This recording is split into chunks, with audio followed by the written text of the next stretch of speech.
I think the last half an hour or 40 minutes of Devara is going to rock you.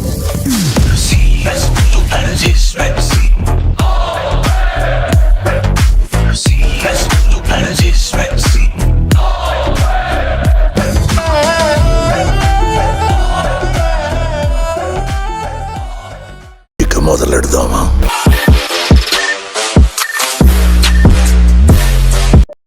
దేవర థియేటర్కి స్వాగతం.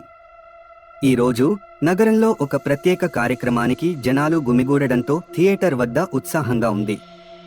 ఈరోజు విడుదలైన most awaited movie NTR నటించిన దేవర cinema. ఈ cinema సినీ ప్రియులందరినీ theatre వైపు తీసుకొచ్చింది. ప్రజలు తమ టిక్కెట్లు తీసుకోవడానికి ఆసక్తిగా బార్లు తీరారు. టిక్కెట్లు తీసుకున్న తర్వాత సినిమా ప్రారంభమయ్యే వరకు అందరూ తమ సీట్లలో కూర్చున్నారు. చివరగా అన్ని సీట్లు నిండిన తర్వాత సినిమా ప్రారంభమవుతుంది.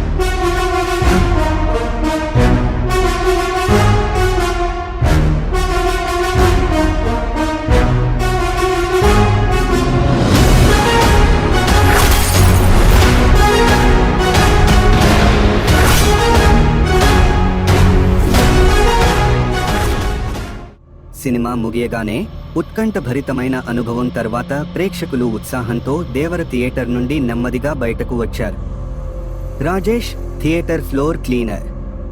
నిశ్శబ్దమైన సామర్థ్యంతో అతను వరుసలు తుడుచుకుంటూ చెల్లాచెదురుగా ఉన్న పాప్కార్న్ బాక్స్లు మరియు ఖాళీ శీతల పానీయాల బాటిళ్లను తీసుకుంటాడు. ఒకసారి అతను తన శుభ్రపరిచే పనిని ముగించాడు.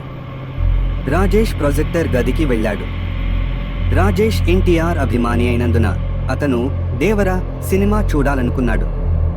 థియేటర్ యజమాని లేకపోవడంతో రాజేష్ టెక్ ఆపరేటర్ గది వైపు వెళ్ళాడు. అతను అభ్యర్థిస్తున్నప్పుడు అతని గొంతు ఆశతో నిండిపోయింది. రాజేష్ సినిమాని మళ్లీ ప్లే చేయమని టెక్ ఆపరేటర్ని కోరాడు. రాజేష్ ఆందోళనను అర్థం చేసుకున్న టెక్ ఆపరేటర్ సినిమా ఆడటానికి అంగీకరించాడు. కొద్దిసేపటి తర్వాత రాజేష్ ఇప్పుడు విశాలమైన ఖాళీ హాలులో ఒంటరిగా కూర్చుని సినిమా ప్రారంభం కోసం ఆసక్తిగా ఎదురుచూస్తున్నాడు.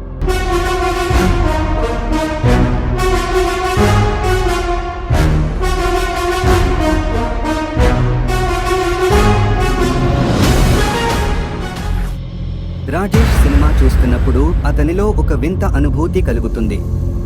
థియేటర్ పూర్తిగా ఖాళీగా ఉన్నప్పటికీ తన పక్కన ఎవరో కూర్చున్నట్లు అతను గ్రహించాడు. కానీ వింతైన అశాంతికరమైన శబ్దాలు చీకటి థియేటర్లో ప్రతిధ్వనించడం ప్రారంభిస్తాయి.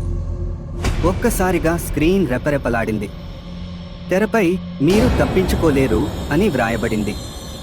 రాజేష్ గుండె వేగంగా పరిగెత్తుతుంది. ఏమి జరుగుతుందో అర్థం చేసుకోవడానికి ప్రయత్నిస్తున్నప్పుడు భయం అతనిని పట్టుకుంది.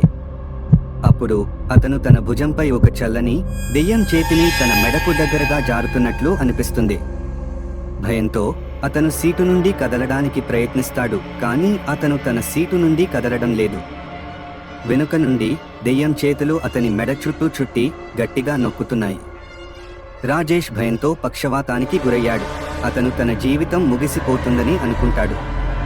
నిరాశలో ఉన్న క్షణంలో అతను బిగ్గరగా అరుస్తాడు. ఆపై అకస్మాత్తుగా దెయ్యం ఉనికి అదృశ్యమవుతుంది. గట్టిగా ఊపిరి పీల్చుకుంటూ రాజేష్ తనకు వీలైనంత వేగంగా పరిగెత్తుకుంటూ ఎగ్జిట్ డోర్ దగ్గరికి వెళ్ళాడు. అతను తలుపు గుండా రాత్రికి పగిలిపోతాడు. వణికిపోతూ అతను తన బైక్ను స్టార్ట్ చేసి హాంటెడ్ థియేటర్ నుండి వేగంగా వెళుతున్నాడు. రాత్రి చల్లటి గాలి అతని ముఖాన్ని తాకింది. ఒక క్షణం రహదారి నిశ్శబ్దంగా మరియు ప్రశాంతంగా ఉంది మరియు రాజేష్కు ఉపశమనం కలుగుతుంది. అతని బైక్ వెనుక దెయ్యం తిరిగి వచ్చింది. దాని ఉనికి అతనిని మరోసారి వెంటాడుతోంది.